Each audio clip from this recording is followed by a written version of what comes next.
afternoon, everyone. Welcome to today's leadership talk. Today's discussion is going to be about comfort zones and how they are meant to be broken. So, first off, as far as the introduction,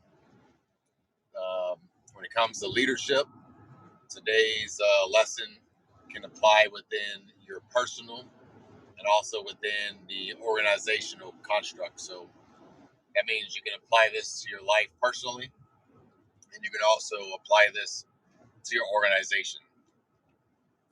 So, intro is comfort zones are meant to be broken.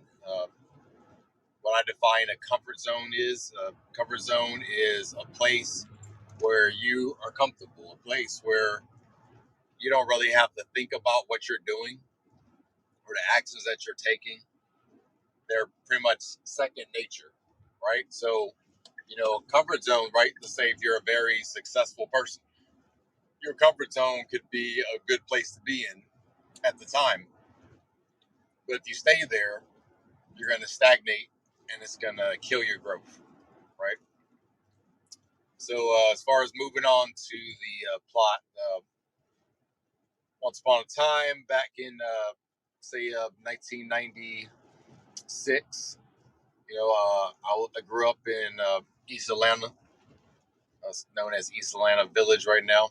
And growing up, I was very diverse. I lived in a all black area, but I went to a all white church, and some of my family's friends were Latino, and so I always had a lot of interactions with different types of people, and I never really thought anything about it, because that was I was comfortable with that, right?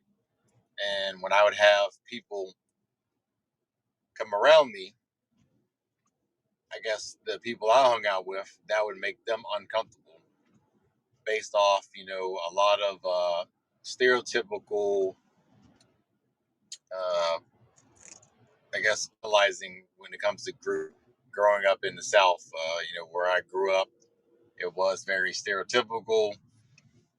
Black people only hung out with black people, white people only hung out with white people. There wasn't a lot of diversity. And so I made people uncomfortable because I would hang out with everybody. And me hanging out with everybody, I was fine with that. But a lot of other people that came around me, let's say when for example, I had one of my black friends, and I'm black, by the way, obviously, by looking at my picture. Uh, he came over to the house, and I was like, "Hey, let's go next door. We're gonna go talk to the old lady next door. She's really cool. I go hang out with her, keep her company. Her husband died, and she'll give us some like candy and stuff like that, right?" Well, he was like, "Oh yeah, man, that's cool." Until we went over there, and then he saw that she was white. He was like, "Oh man, I don't want to be here," and all stuff. And I was all like, he's like, "Man, if you're gonna be hanging out with her, man, we can't be friends." And I was like, "Well, looks like we ain't meant to be friends then. Bye."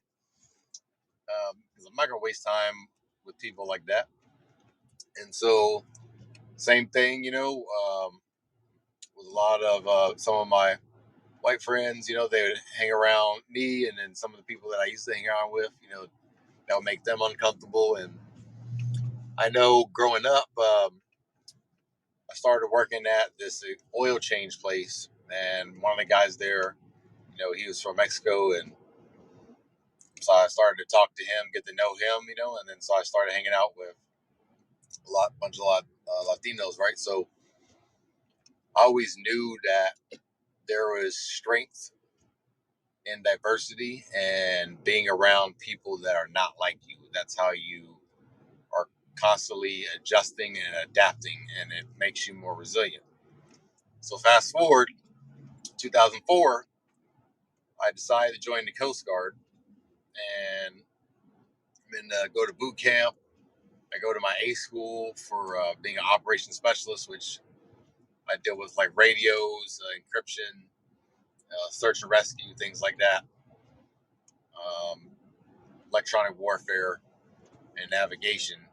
And so I'm at A school, right? And at the end of A school, when you're getting ready to graduate, everyone gets a list. They get a list of these different billets, basically these different positions that are open for you to apply for, and their location. Well, they had, Puerto Rico, they had Alaska, they had all the different places, right? Because Coast Guard, big misconception. A lot of people think that we just guard the coast, but that's not true. Um, we don't just guard the U.S. coast. We go anywhere that the Navy goes. Right now, we're in the South China Sea by Taiwan. We are off of Africa. We go a lot of different places. Um, and a lot of people just aren't familiar with that. So I joined the military to travel, to broaden my horizon and get away from Georgia, get away from all the stereotypical stuff and be around things and people that are different. So I automatically thought that a lot of people in the military thought like that too. Well, to find out that's not the case, because once we came up with the list, you already know me, man. My first top billet that I wanted to pick, my position that I wanted to pick, was the one in Puerto Rico. And I was nervous because I thought that I was going to have a lot of competition, because I'm like, man, Puerto Rico's got good beaches. Now, singles in, the women are pretty. They got good food. I'm like, man, it's going to be a good time, man. So I'm going to have a lot of competition. Come to find out, I didn't have any competition. So all of a sudden, on the day that we come up to find out what position we won, or what position that the detailer, who's the assignment officer that gives you a job, picked for me, they're messing around me because they know I want to go to Puerto Rico. So they're like, all right, go point on the map where you think you're going. And so I go point to Puerto Rico. And they're like, nah, bro, you going to Alaska. And I swear, I almost freaking lost it internally. I kept my composure. But not only Alaska, right? Because I'm cool with Alaska, but they were trying to say they were going to send me to Kodiak, to like this island. I was like, oh no, there's no women there. Oh man, it's going to be terrible because I'm single. So then they just mess with me like they're going to Puerto Rico. And then, after that, I talked to all the people in my class. I'm like, hey man, did y'all apply for Puerto Rico? And nobody did, right? Black people didn't, white people didn't, even some of the Latino people didn't. And I'm all like, that's interesting. So I just asked why. And what they said to me was shocking. They were like, oh, I don't want to go there because ain't none of my people there. And I'm all like, exactly. That's why I want to go there. Talk to people that are new. So when I get to Puerto Rico, man, that was an amazing place to be stationed as a single man, right? Now, I was, you got San Juan, which is on the east side island, but then you got the west side island where I was at, on the northwest corner in Aguadilla. And over there, I knew it was even going to be that much more of a challenge, because what I found out over there is on that side of the island, most people are local to Puerto Rico. They never left. So they don't speak a lot of English over there, which is great because I wanted to learn Spanish. So I kid you not, it was like trial through fire. I went out there, and basically how I learned Spanish was I would learn things by looking it up in a dictionary, and then I will go outside and try to apply it and use it. Now, I did very well at first, but one of the hardest things when you're speaking a new language is it's easy for you to say what you want to say, but then you have to understand what the other person's saying back to you. So that was, a challenge in itself. But it's only then that you find out in those situations how complicated learning a new language is, and how we take things for granted. Simple things like going to the DMV and applying for registration or purchasing a vehicle, things like that you need to do, right? Going to the grocery store, trying to find items and not knowing what they're called, right? These are all things where I had to go to like the DMV and speak my broke Spanish at the time and try to figure out what words to say to register a car, and then really try to understand what they're saying to me.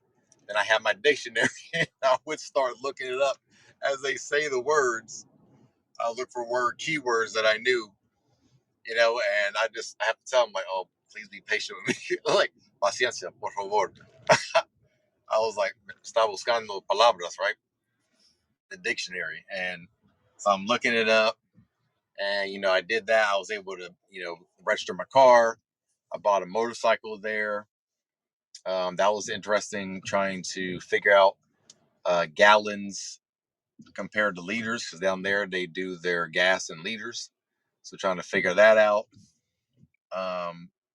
Puerto Rico, they also have their own slang down there. So once I started learning Spanish, generally, also had to learn some of the local slang down there and knowing different rules, right? Like down there, there's rules that don't apply in the US that apply down there.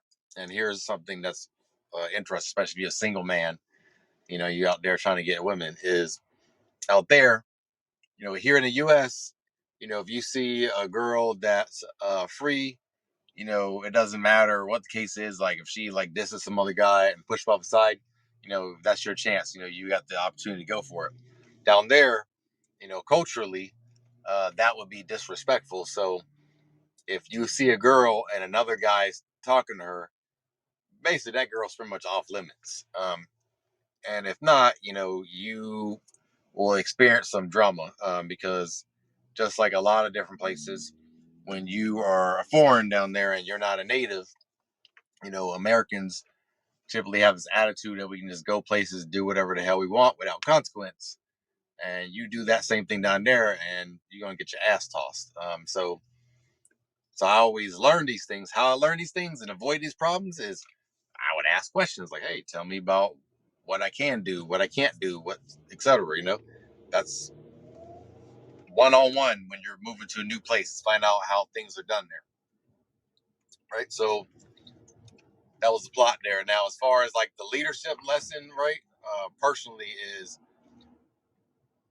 it's always best to try to find some way or some situation to put yourself into that's going to make you uncomfortable, which is going to break your comfort zone. And the only way that you're going to get out of it is you're going to have to swim. Thinking should never be an option. You can't just sit there and not do something. You got to take some action. So the question for you is, what situation can you put yourself in now this week to stretch you and get out of your comfort zone? And then as far as like applying it, once you figure out what that is, sorry, my window's rolling down. Got to show the gate guard my ID. Yeah, once you find out what that comfort zone is that you want to break, um, the best way you're going to apply it is by not just doing it once and engaging, but also doing it twice. Good afternoon. Thank you. All right, thank you. You too. Sorry about that, y'all. I'm back on. But yeah, you're gonna find out, what that comfort zone is. Let's say for me, right now, my biggest comfort thing that I'm breaking is getting on this app right now and talking. I don't know, it's kind of weird, right? I have no problem with public speaking, or I'm not uncomfortable with it, but for some reason, I'm comfortable when I can see people and I can see their level of engagement. I can see their facial reactions, their body language, etc. It's weird for me when I'm talking and you can't see folks, so that makes it a little bit uncomfortable for me. But I decided, all right, Ian, no more playing around. You got to get on here and do what you got to do, because I'm trying to grow. So this is my comfort zone. Getting on this app, speaking. How I'm going to apply that is I'm going to consistently get on this app and start speaking. So ask yourself, what is something that you're uncomfortable with?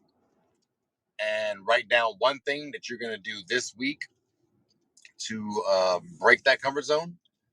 Do it once. Start off with a baby step, small, and then start doing it daily. And then that's going to become your new comfort zone.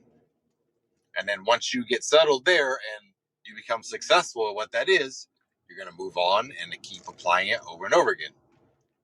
And that's how you break comfort zone. All right, so stay tuned. We'll be back on tomorrow for the next leadership talk. I'll come up with something else. What I plan on doing is discussing things that I've learned as I've gone to different places in my military career. I've been in the military for almost 20 years. I've been all over the globe, traveled all over places. So ever I've gone, I've learned new things, and so that's what this series is going to be about. Basically, about talking about things I've learned at other places, how they apply to leadership, how you can apply it personally within your own life, and how you can also apply it organizationally within your job, within your business, your spiritual growth, your relationships. You can apply it all across the board. And I appreciate y'all tuning in, and see y'all tomorrow. God bless.